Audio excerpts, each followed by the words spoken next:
Recording. So welcome everyone to our webinar today on Kindness is Contagious, Standing Up Against Bullying.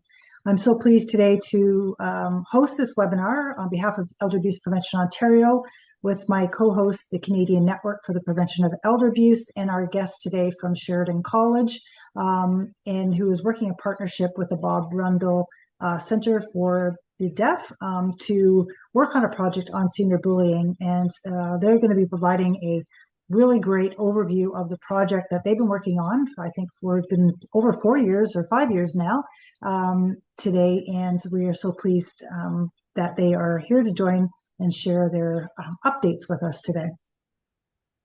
Before we begin, I do want to provide our land acknowledgement. We acknowledge that we gather on the traditional territory of a number of First Nations and acknowledge their stewardship of this land throughout the ages. We seek a new relationship with the original peoples of this land, one that is based in honor and deep respect.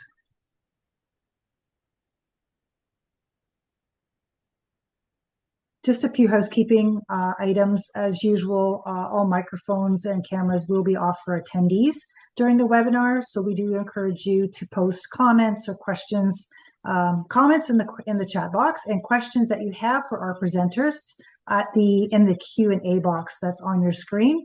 We will do the questions at the end of the webinar, which will be facilitated by Benedict.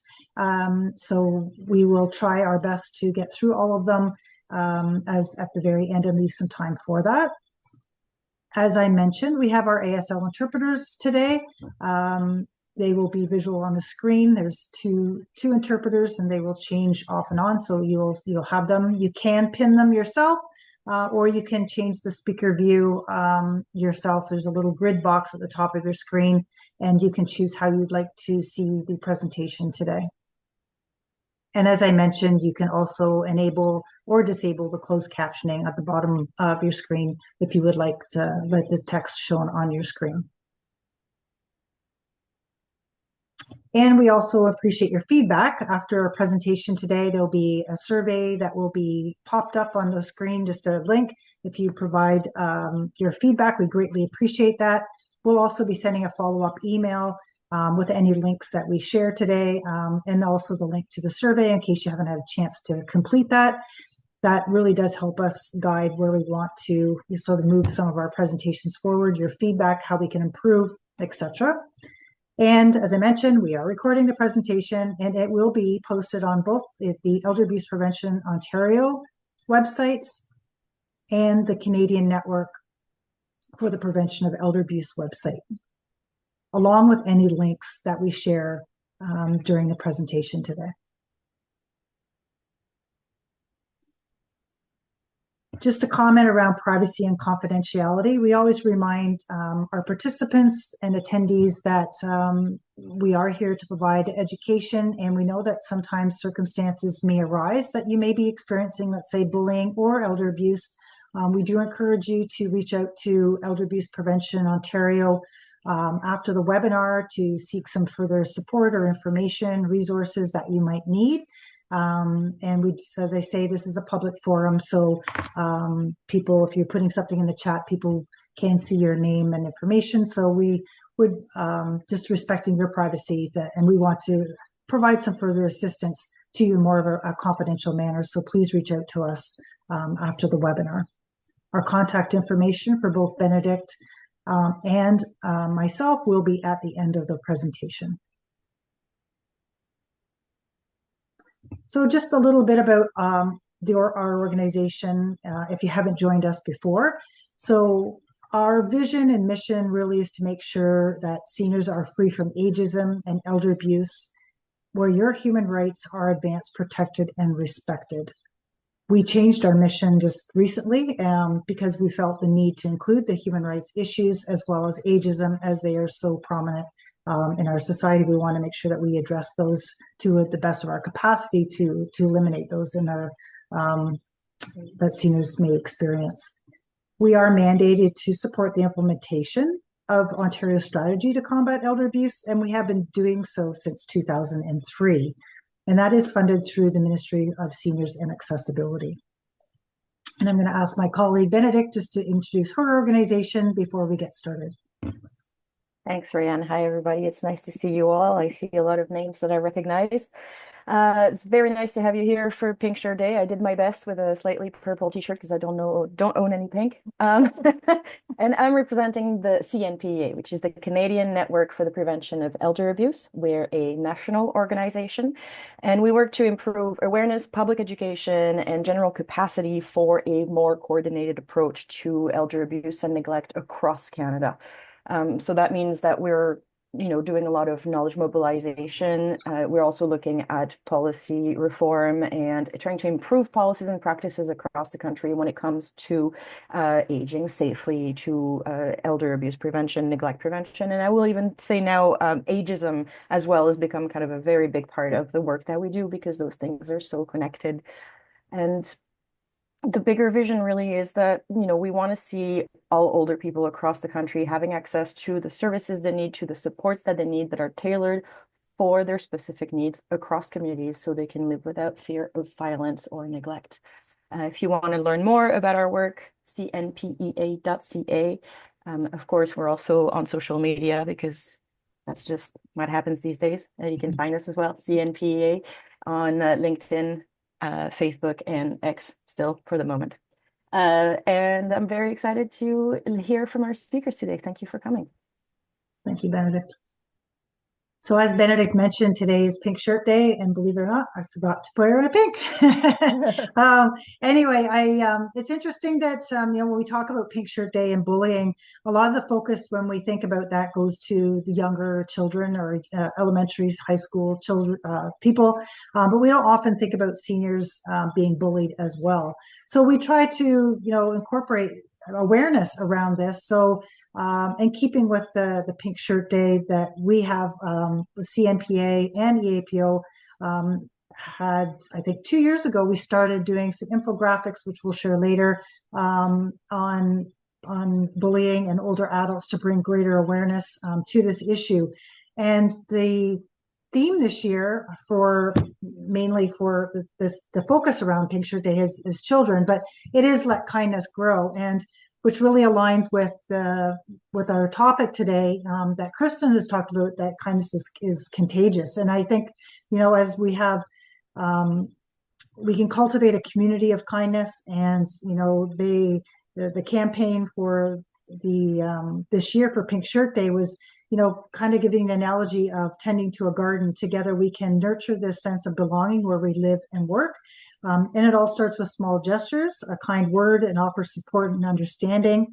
And if we plant enough, pretty soon it'll be sprouting all around us. And I think that's the idea around the contagious thing. So we're hoping that you learn today and that we let kindness grow, and that kindness is contagious, that we can all be kind to each other. And we can learn from the work that I know that my colleagues have been doing at Sheridan on this project. So if you're not wearing pink after this, maybe we'll all go change our shirts. So I just wanted to introduce our presenters today. Dr. Kirsten Matson. She's a faculty member at Sheridan College. She had received her PhD in developmental psychology from the University of Sheffield in England. Her work has really focused on anti-bullying projects, looking at strategies in schools across England. And now she is the lead for the Seniors Anti-Bullying Project that she's been engaged in for the past 5 years. Along with her is the project manager, Lisa France, and she is an older adult advocate who's worked with older adults in different communities within Toronto and the GTA area. Her background she's worked in long-term care and seniors activity living centers, and she's has a degree in education from York University in health and society. And I know that she's been quite passionate about this work and has led consultations across Ontario and the work that we've been doing, and has been doing a fabulous job to increase awareness around bullying. So welcome, Lisa. And also a new member to the team is Nikki Kolnabi, and she is an Iranian Canadian student studying early childhood education at Sheridan. However, she became interested in the work that we've been doing around bullying because she wanted to build stronger and diverse communities and directly learning from them. So she was sort of drawn to this project and has been implementing some creative ideas and securing some connections that are really the core of this program. So welcome everyone. I am going to turn it over to our presenter. I'm not sure which one is going to start, but I'm going to turn it over to the team to start their presentation. Thank you. So thank you very much, Rayanne. It's actually me who's going to be starting, and I would like to invite and just to welcome everybody to our presentation on Kindness is Contagious, Standing Up Against Bullying. I especially want to say hello to people that I've seen who have logged in from our research implementation sites. Thank you. Now, moving forward, I wanted just to let you know that this is a partnership actually between Elder Abuse Prevention Ontario, the Bob Rumball Canadian Centre of Excellence for the Deaf, and Sheridan College to work together with 7 seniors residences in order to implement and evaluate a toolkit that is designed to prevent and target bullying behavior between older adults. This project actually started a lot earlier in 2018, but the implementation phase has been going on really since 2021. Now, but Lisa will speak to more about that later on. Now, what I really want to stress, going still to the previous slide, is while targeting bullying behavior, our focus is really on nurturing kindness and community, because we have learned that you cannot tackle the issue of bullying without encouraging kindness and community. Hence, why we have the title we have. In fact, many of our older adults do not know they are actually engaging in bullying behavior until they actually start to see the impact that it's having on other people. Because really, behaviors become so ingrained. So hence, the focus on building kind communities. Now, moving on. The specific objectives of this webinar is we're going to begin by updating you on the Seniors Anti-Bullying Implementation and Evaluation Project. So we'll give you a bit of an overview of the entire project so you have an idea of where we're coming from. I know many of you have been to webinars that we have presented before, but for those of you who haven't, it'll be your quick refresher. Also, what's going to be a focus of this webinar is the lessons that I've learned so far in working in the implementation and evaluation of these strategies. Lisa's going to be describing the toolkit and its use. So if you haven't already downloaded the existing toolkit, she'll give you a description of it. There's also the link will be attached. And I know the link is also on Elder Abuse Prevention Ontario and on our Sheridan site. So finally, we're going to be discussing upcoming updates, modifications, and additions to the toolkit. Because the toolkit, as you see it on the Elder Abuse Prevention Ontario website and on the Sheridan website, are the original tool. Since then, we've been working very hard to enhance, modify, and grow. Also, Lisa will be saying and giving a special thanks to Elder Abuse Prevention Ontario for allowing and enabling and supporting it. They were the big support, and actually in translating the toolkit into French. So that's available as well. But we're going to be discussing here updates, modifications, and additions. But before we could do anything, we need to have an operational definition for what seniors bullying is. So bullying is sometimes called harassment. It happens when someone hurts, intimidates, or scares a peer consciously or unconsciously. And that inclusion of unconscious is really, really important, especially amongst older adults, because the behaviors often become ingrained. They've learned what works in gaining control, getting resources, and getting people to do what they want. And they may not necessarily be aware of the fact that it's even bullying behavior. When someone is being bullied, they often have a hard time defending themselves. Bullying is usually not a one-time event. It can happen over and over again. Another important thing just to be aware of with regard to our project is that this project relates to bullying, which is based on peer-to-peer interactions. So older adults to older adults, and not perpetuated by a person who is in a position of trust. That takes bullying into the level of elder abuse. What this toolkit and the strategies are focused on is peer-to-peer interactions. Now, to give the quick overview of the entire project, the aims when we first started were to collect data on the nature and prevalence of senior to senior bullying in Ontario.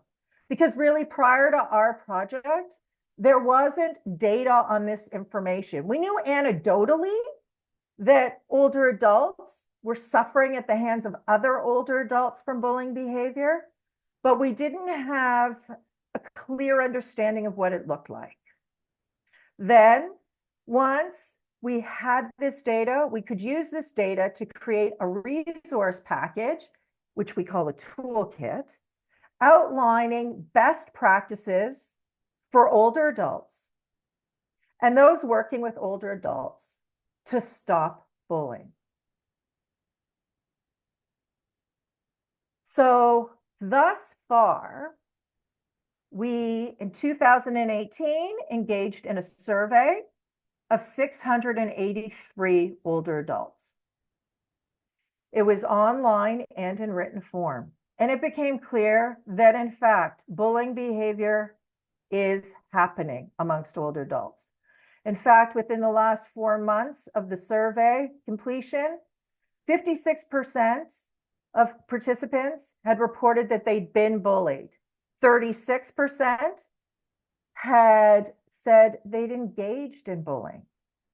And 59% said that they'd witnessed bullying. Now, I'm going to give a disclaimer for this, actually, because this was a voluntary survey. And it was an anonymous survey. So people are going to be more likely to complete the survey who are vested in the issue. But that said, clearly these numbers are high.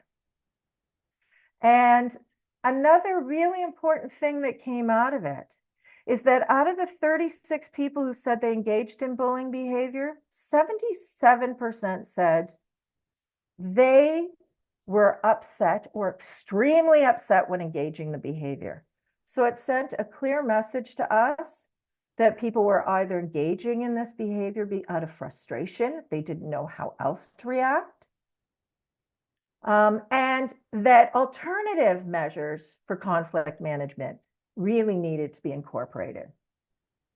Another important thing is the types of behavior. So the same thing you would see in other groups: silent treatment, direct verbal aggression, using sarcasm to insult others. But something that really comes out too is using guilt and manipulation to get what one wants. So this was also something that was part of the survey. Now, people engaged in bullying because others weren't doing what they want. It might have been exclusivity of space. They might find people annoying or frail or different. So engaging in a behavior to get people to do as they want. Now, once the survey results came out, we brought these survey results to stakeholders at 4 full-day interactive workshops. We did this together with our colleagues at Elder Abuse Prevention Ontario. Ryan, I must say, worked incredibly hard. And so we brought the survey results back in the summer of 2019 in order to obtain feedback and different themes that would be required in a toolkit. The results was the solution, everybody's business, to senior anti-bullying toolkit. So this is based on survey results, themes from the workshops, and best practices.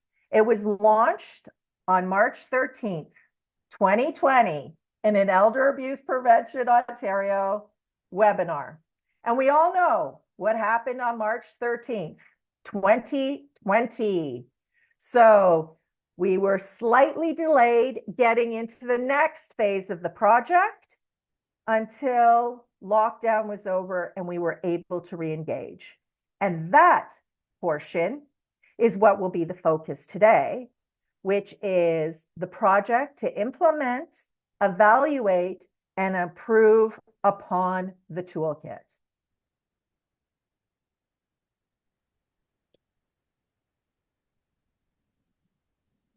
Hi, everybody. Thank you so much, Kirsten. So I'm going to give just a very quick and brief, oh, I just combined my words, overview of our timeline. Kirsten did a little bit here, but just to bring everybody up to speed, because we know that not everybody who's on this webinar has joined us in the past. So in 2018, 683 respondents completed a survey on the nature and prevalence of bullying between older adults.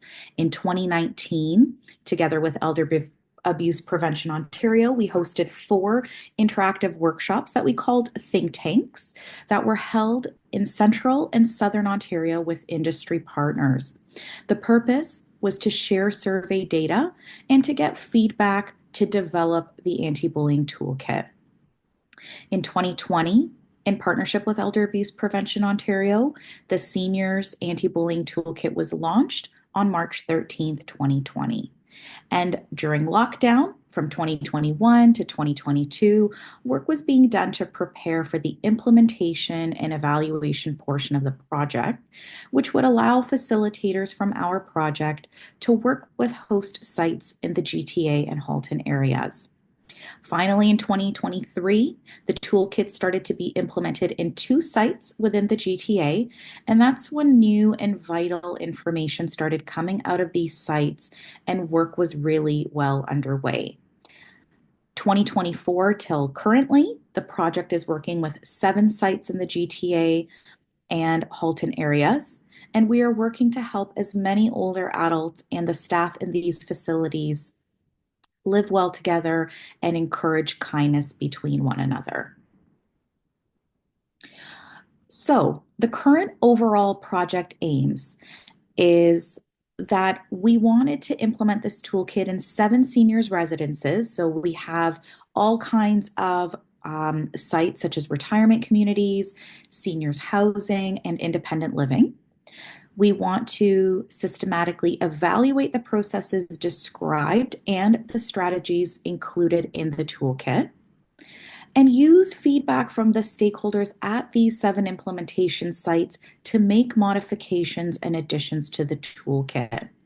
All of this will culminate in further recommendations for how to expand the toolkit.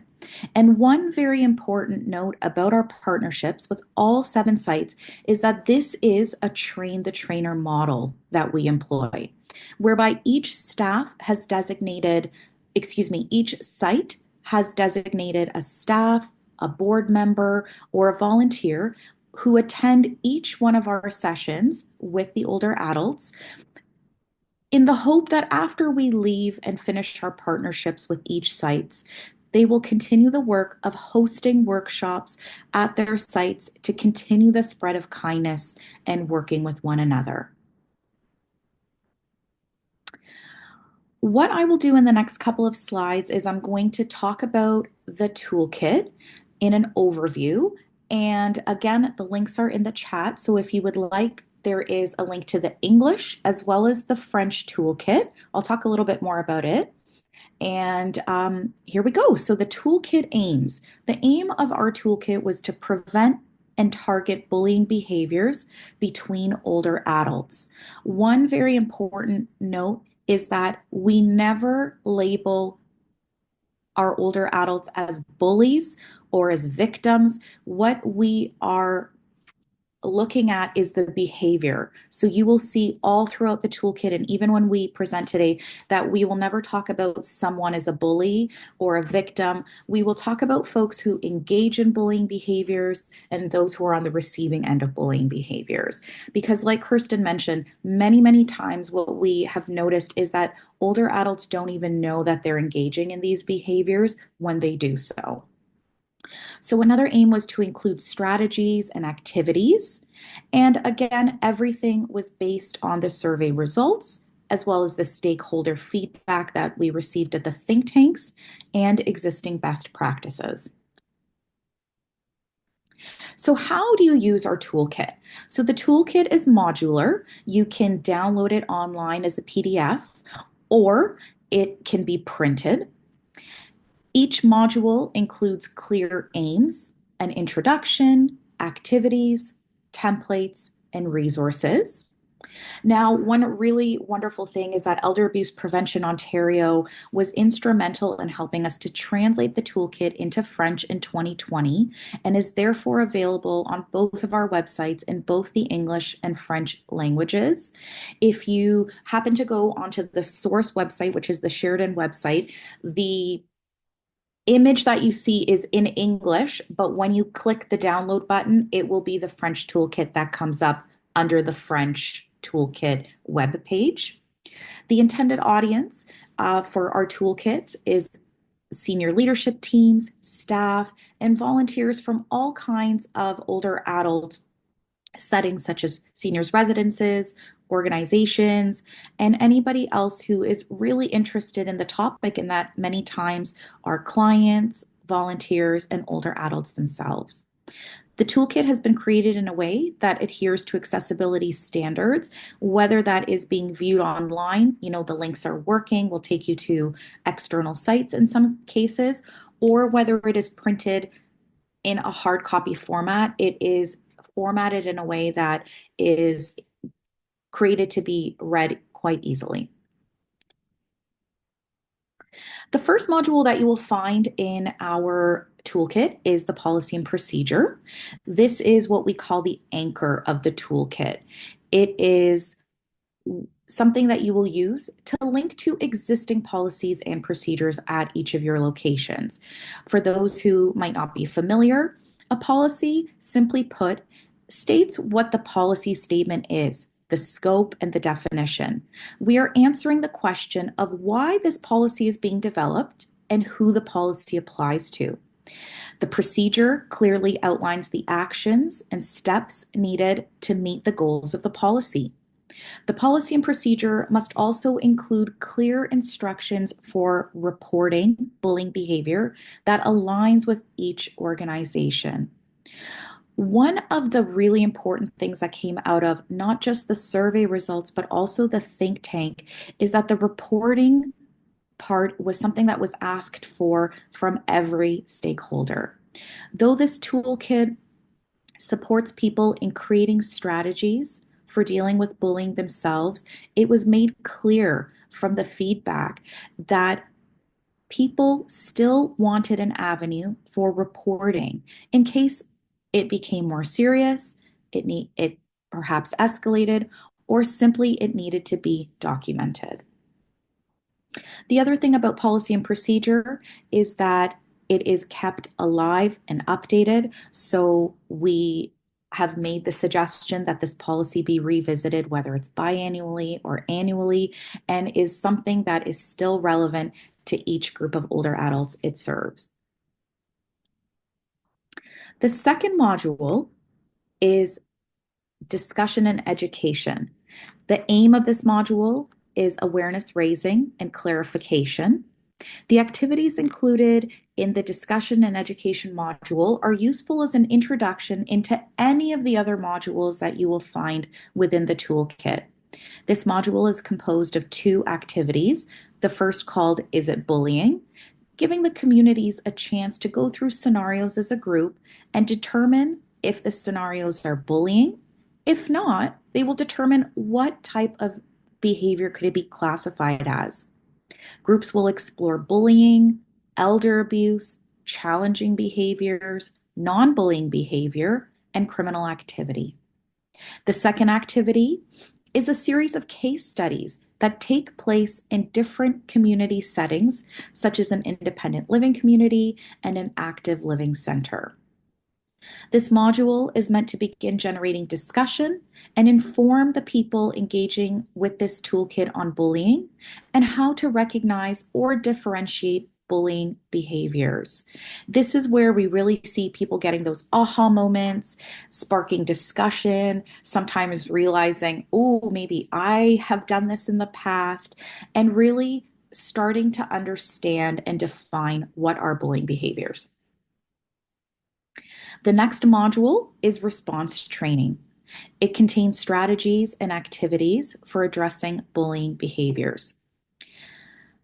Again, these workshops in this part of the toolkit are not necessarily for those who engage in bullying behavior, but rather it teaches people on how to engage in an assertive manner so you do not engage in bullying behaviors yourself out of anger or frustration.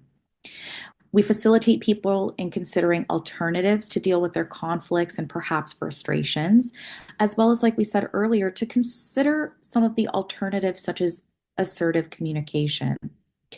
There are 3 separate sections in this module: targets of bullying behaviors, witnesses becoming allies, and alternatives to bullying behaviors.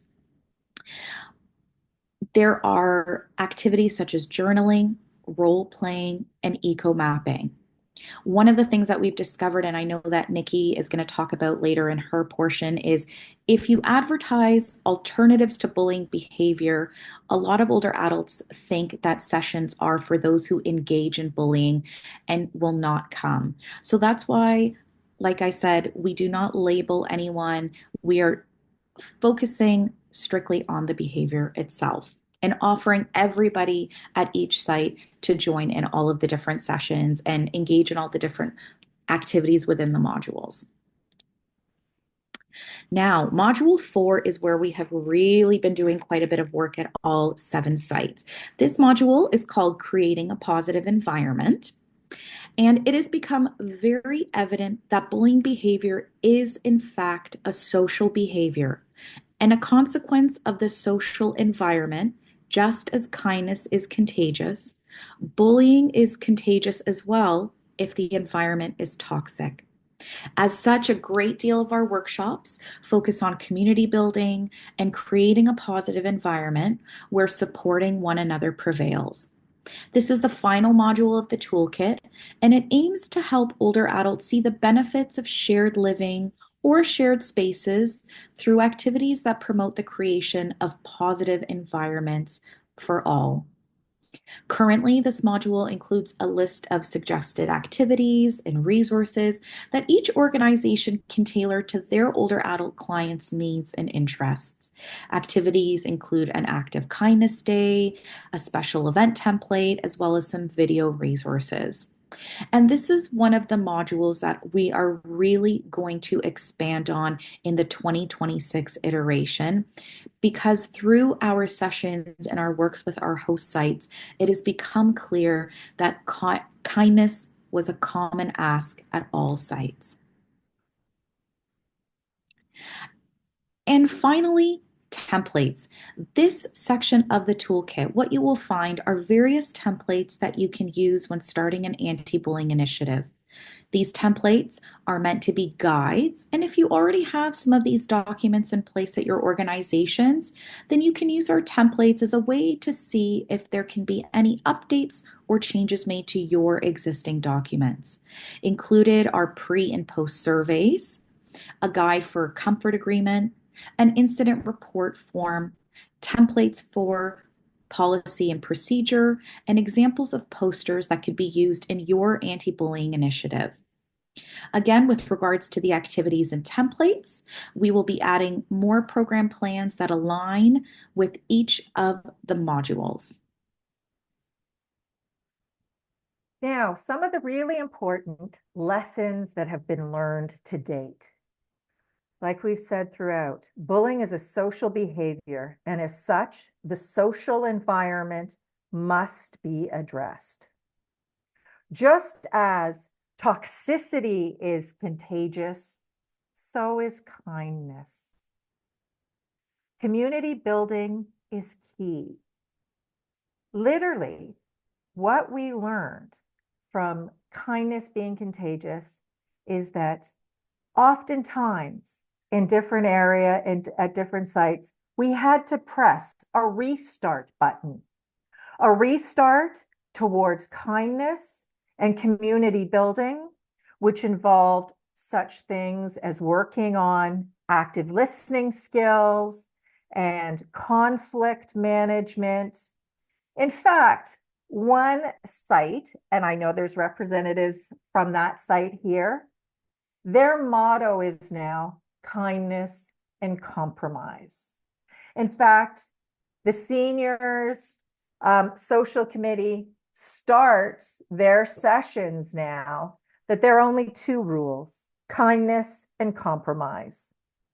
What we found that you can't actually see in your view, I know Rand's probably trying to fix it, is that bullying is often a symptom of a larger issue. So that's what the last bullet point says. That bullying is often a symptom of a larger issue. And this is really, really important because often people engage in bullying behavior because they're frustrated and angry about something. And they don't know how to respond except by lashing out. Another thing as well, thank you. Another thing as well is there might be other things at play. For example, we found at one site that bullying behavior was resulting as an issue with regard to alcoholism, that there were people that were struggling with alcoholism, and as such, the bullying behavior occurred. So that's something to be very much aware of, that as these issues arise, that they were also addressed. I'll talk about that later, and so will Nikki with regard to the importance of partnerships. Next is Nikki, and she is going to be able to tell you incredibly valuable information as a facilitator. Thank you. Thank you, Kirsten. Hello, everyone. So I'll be talking about my experiences so far as a facilitator since spring 2024 at 2 of our sites and what we've taken away so far. And the most immediate important thing that we've learned and that we're really trying to be aware of is that every site is truly unique. So we can't build a one-size-fits-all approach and apply it to everything. We also have to recognize that within each site that we have to be flexible month to month as the environment changes. So because the main objective of our workshops at each site is to strengthen our communities, the people inside them, the relationships within them, and how people are interacting with each other, that we really have to consider that in terms of recruitment, in terms of having a successful workshop, that uniqueness comes into play there as well. So some sites, for example, prefer, as Lisa said, referring it to an anti-bullying initiative. Some sites prefer to call it, really focus on that positive community, that that notion that we're really trying to build this together. Some people will really want to focus on the fact that it's the way that we say it's solutions, everybody's business, that it's a teamwork. So this matters when we're designing our posters and our messaging. And we have to remember that because as bullying, it's a social behavior, the way that we target it needs to be a social approach as well. And part of this comes from taking advantage of the pre-existing relationships that staff have with the residents at each site.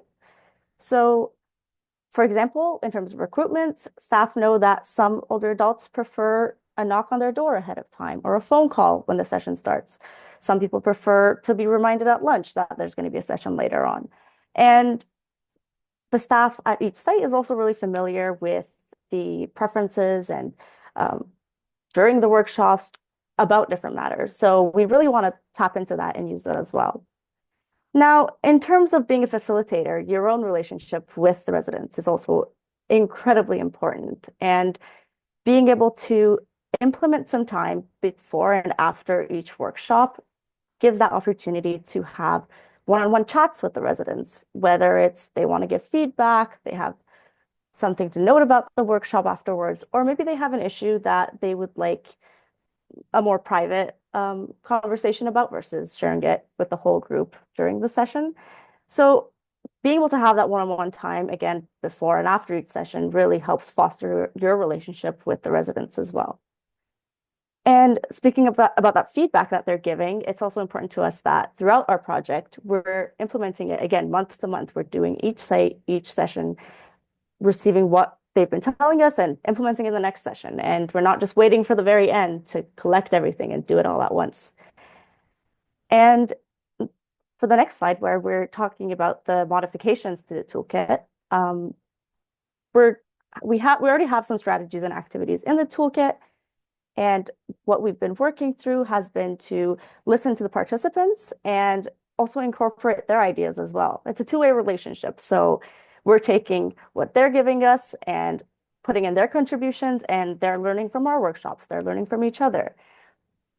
And also, each site really has different needs. So we have to also consider what's already happening there, what kind of materials they have already, what kind of amenities they already have, and what we can help bring in and what their preferences are as well. Now, in terms of community building, something that happened across all our sites is that there's often some differences in communication. There's some cultural differences in communication.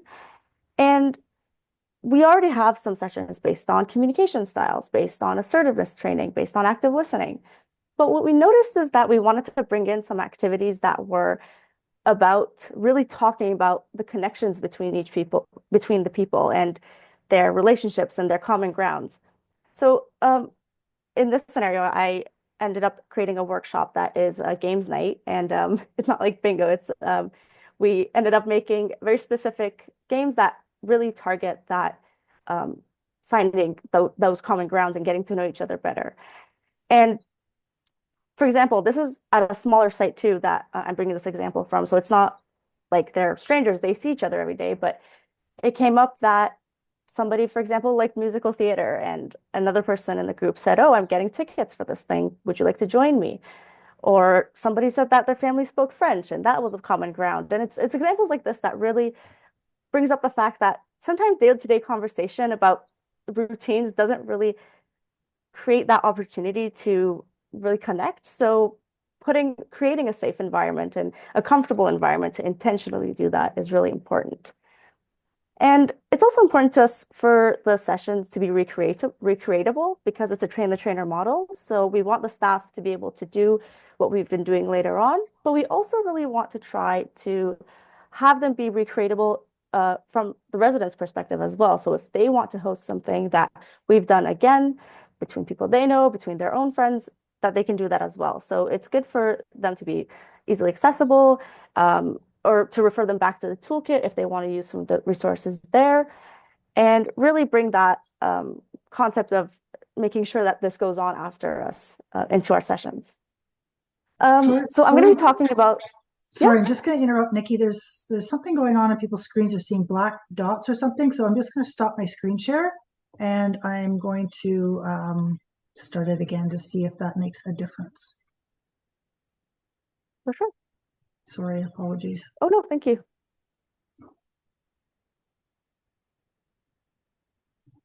Does that work is that change it, or is it still the same? It works for me. Yeah, looking Okay, good. thank you. I apologize.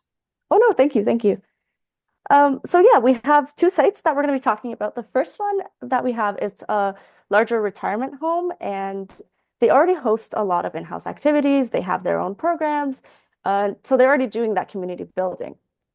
And a lot of residents that are at the site are retired professionals, and they're really interested in the discussion style sessions, the lectures, the ones that there's a lot of learning happening, that lifelong learning. So in the site, also because it's a bigger site, uh, there's often a high turnover in the participants attending each session. So there's going to be new faces all the time. And so as a facilitator, you have to be prepared for kind of mini recaps of what we've been doing beforehand.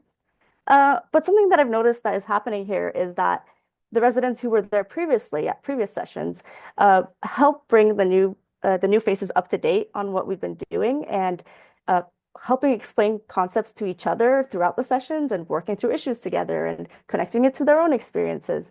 And it's really lended itself to an environment of co-learning and that discussion. And also the fresh faces bring fresh eyes to the workshops and fresh ideas. And also because of this kind of discussive nature, we also want to make sure we set up the sessions in either around a table, a U-shaped chairs, something that people can see each other when they're talking.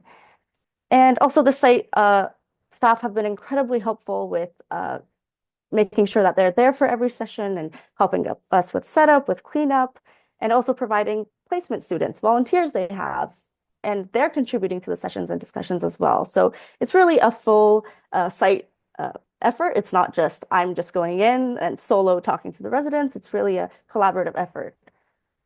Now for Site B is on the next slide. If I don't know who is controlling the slides, but yes, so thank you. So Site B is a smaller communal living home setting, and there, when we started, unlike the other site, there weren't really that many established activities or programming running, something that people can connect through and get to know each other.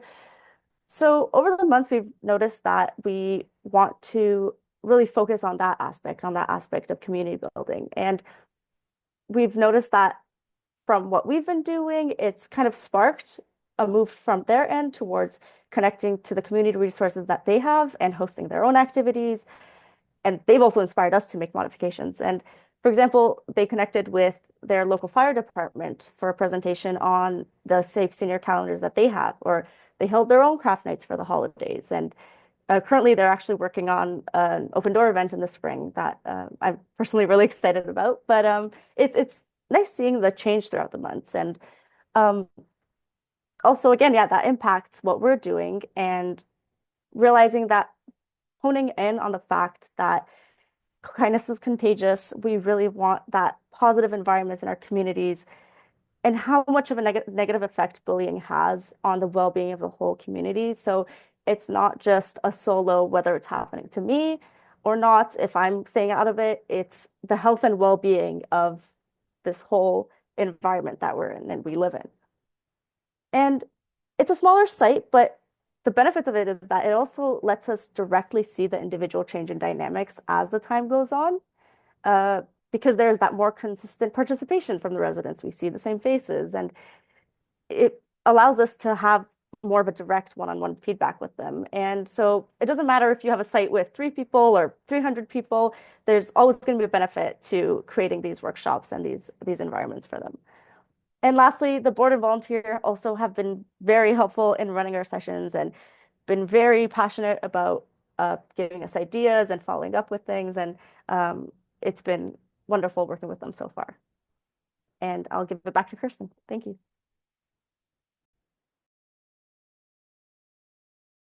Oh, Kirsten, you're muted. Sorry, I'm going to go a little bit quickly now so that there is time for questions as well. But it's really important to give you an understanding of some of the central keys to success that we have found with regard to this project. Teamwork. As Nikki had spoken about, the collaboration between the site and the research and the Sheridan team has been phenomenal. Not just with regard to things like scheduling, because we want to figure out, it's the people that are at the sites that know the best time And it's the residents who know it's when it's the best time for them to engage in a workshop. Also, we never want to have an activity conflict. It's not a competition with other activities, but rather we grow and work with the other activities. It's sharing information. So that's where this is so valuable, that it's also a train the trainer model, because at each one of the workshops, there's also a staff member there, or a volunteer, or a board member in one case, who acts as the liaison. And information goes back and forth with regard to what's happening, any issues that are happening at the site. And this is something that has been incredibly valuable with regard to growing the existing toolkit and adding activities. Because as issues have come up, we've realized that certain things were not included in that 2020 toolkit. So we've added more different types of workshops to address those issues, such as active listening, which has been incredibly important, and communication styles, and identifying different cultural communication styles and how that impacts how people communicate with each other and sometimes misunderstand each other. We're very, very solution focused. So it's not just with regard to meeting the needs of the residents and building on their needs, but also we've had to be solution focused with regard to the environments. Because as Nikki said, the sites are very different. What they have available is very different. So we're very cognizant of this as we're moving forward in developing the toolkit, that it can be used in these various different locations. Recruitment, I'm sure, and I saw in the chat, has been some things that people had asked about. What we've done is we work really closely together with the different sites. And we've got strong relationships. So you have staff who actually engage in recruiting people and participants, but it's not just that. It's also participants and residents who are engaging others. For example, at one site we're working with now, they have a tenant circle, and that tenant circle advertises every week all the events, all their social events, but they always include the anti-bullying workshop, or in this case, the Living Well Together workshop, as I have to thank my colleagues at Sherbrooke, who always, their motto is working towards living well together. Ours is very much kindness is contagious, but we go to where the residents are and what they feel will attract people to come. Another thing is that I have been so moved. I was so moved in one situation whereby there was one woman who disclosed to me that she'd never been bullied at her residence. She had never seen bullying in her apartment, but because she'd experienced so much bullying in the workplace, that she knew how painful it was. And she wanted to be part of being a larger, solution to the issue. So in turn, she has attracted other people to come to sessions. So that too, we have firecrackers. These are the firecrackers. These are the people that encourage other people to come. They're the cheerleaders. They spread the news. And sometimes these are not necessarily the people that you would think would be the ones spreading the news. For example, at one of our newer sites, we have a participant who had been identified as somebody who engages in a lot of exclusion and gossip. Well, now she's a person that is trying to recruit others so that the environment and the apartment is more inclusive and more people become involved. There's a built-in informal time, which is really important at the beginning and at the ending, because that informal time where people don't necessarily feel really comfortable and speaking out in a large group, they may want to connect with the facilitator then or after. And that's where a lot of things come up. And here it's important always to listen. to listen to what the residents are saying. Because what's so important, as I had said, is this idea that bullying is often a symptom of a larger social problem. So we want to hear what these social problems are or some of the issues so we can address them. And from those really is where we're starting to develop more and more activities that will be shared in the later toolkit, because bullying is a symptom of a larger social problem. But we can work together to create an environment where kindness prevails. Now, specific toolkit modifications will be discussed next. Thanks, Kirsten. So, like Kirsten said, there will be additions to the toolkit in the 2026 iteration that will be coming out after we are done our work this year with all 7 sites. So more emphasis will be on community building and acceptance, as well as spreading kindness. Also, when we are planning workshop templates of program plans for the activities, please note that we are using the PIES model that includes us thinking about the physical, intellectual, emotional, social, and spiritual needs of the older adults we are working with. There will be new sections on communication styles and active listening, and some additional activities will include the active listening session, postcards to kindness, the games night that Nikki talked about that she developed. And finally, just a quick reminder that the toolkit is not curriculum. It is a jumping off point, and modifications will need to be made to be tailored to each of your individual sites and the preferences of the older adults you all work with. So we wouldn't be able to talk about updates without including a very valuable partner, the Bob Rumball Canadian Centre of Excellence for the Deaf. It became early on when we were doing the workshops, they identified that if we got funding for implementation and evaluation, they'd like to be involved. But clearly, we couldn't just present a toolkit in the written format that wasn't authentically accessible. So it became clear that they needed to be a research partner, and they have been an incredibly valuable research partner to make our toolkit accessible for the deaf community. Now, what one would expect and is on the list is that they are leading in creating American Sign Language video clips. But these aren't just translations to support each one of the modules, but rather they authentically support the delivery of materials. So, as I said, they're not just translations, but they're actually supportive. And they include information that we've learned, because each workshop that we delivered at the Bob Rumball Centre for Canadian Excellence of the Deaf was very much catered towards the needs of the deaf community. So for example, when we did an activity with ally mapping, rather than just having words and people writing in words, they did pictures of who their supports and their allies are. And we included Polaroid cameras so they could take pictures of who those people were to include in the ally map. Now, the next steps that we're going to do are with regard to completing the implementation sessions at all sites. We're in the process of evaluating the efficacy of the toolkit, because that's really important to make sure that these activities actually work and to update them. The implementation portion of the project will be complete in December 2025. And then throughout 2026, we'll be updating the toolkit. And hopefully it will be, if we stay on track, will be available at the end of 2026.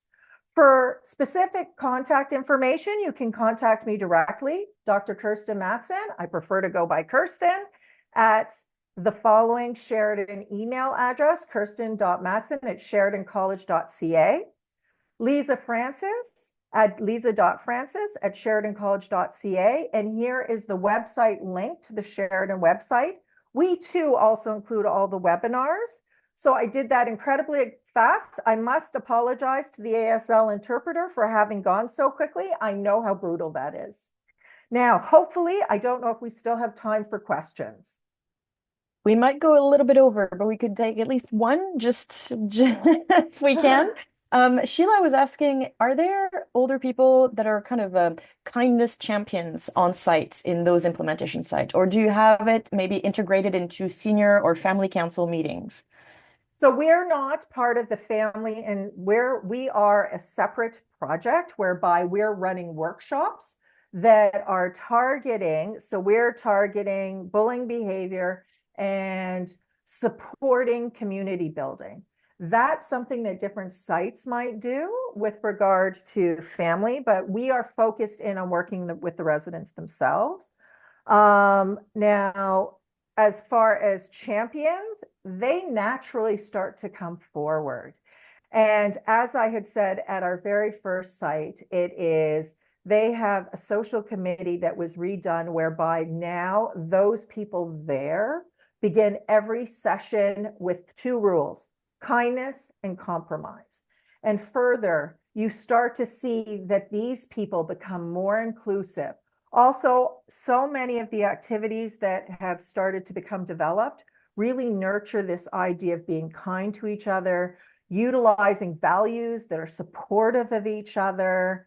And for example, I'm going to be doing a session on heartfelt postcards where people send messages in postcards to people who have been a support to them.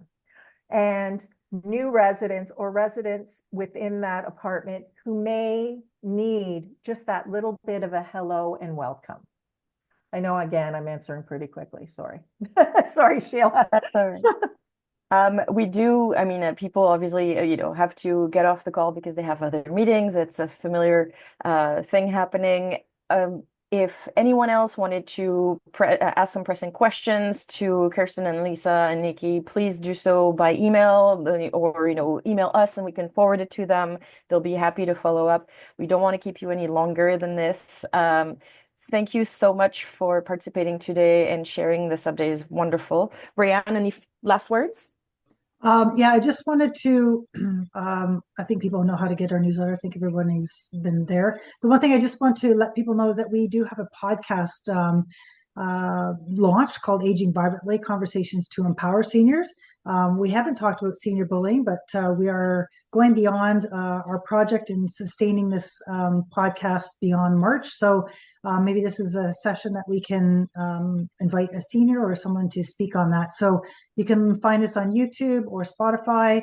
I encourage you to look at that. Benedict has been involved in also a partner on that project with senior volunteers from across Canada as advisory committee. So it's fun. So if you want to have a chance to look at that or listen, we encourage you to look at that. I'm not going to go through all the webinars, but please go to our website on our EAPO.ca website. And we have a number of upcoming webinars, Tax Talk series, and also one that's coming up on frauds and scams that we are also collaborating with CNPEA on because it is tax season and we know that unfortunately the frauds and scammers are out there. So thank you again for everyone that's joined us today. And I know some people left. Thank you to our speakers and ASL interpreters. And we appreciate you coming to our session and we look forward to you coming to our future events. So thank you again. And if you have further questions, please reach out to our speakers. The information will be posted within the next couple of days with our contact information for Kirsten, Nikki, and Lisa. So if you didn't get that contact information, we'll put it on the website for you to reach out to them as well. So thank you again. Thank you, Benedict. And we will see each other, I'm sure, again next week for our next webinar. Thank you.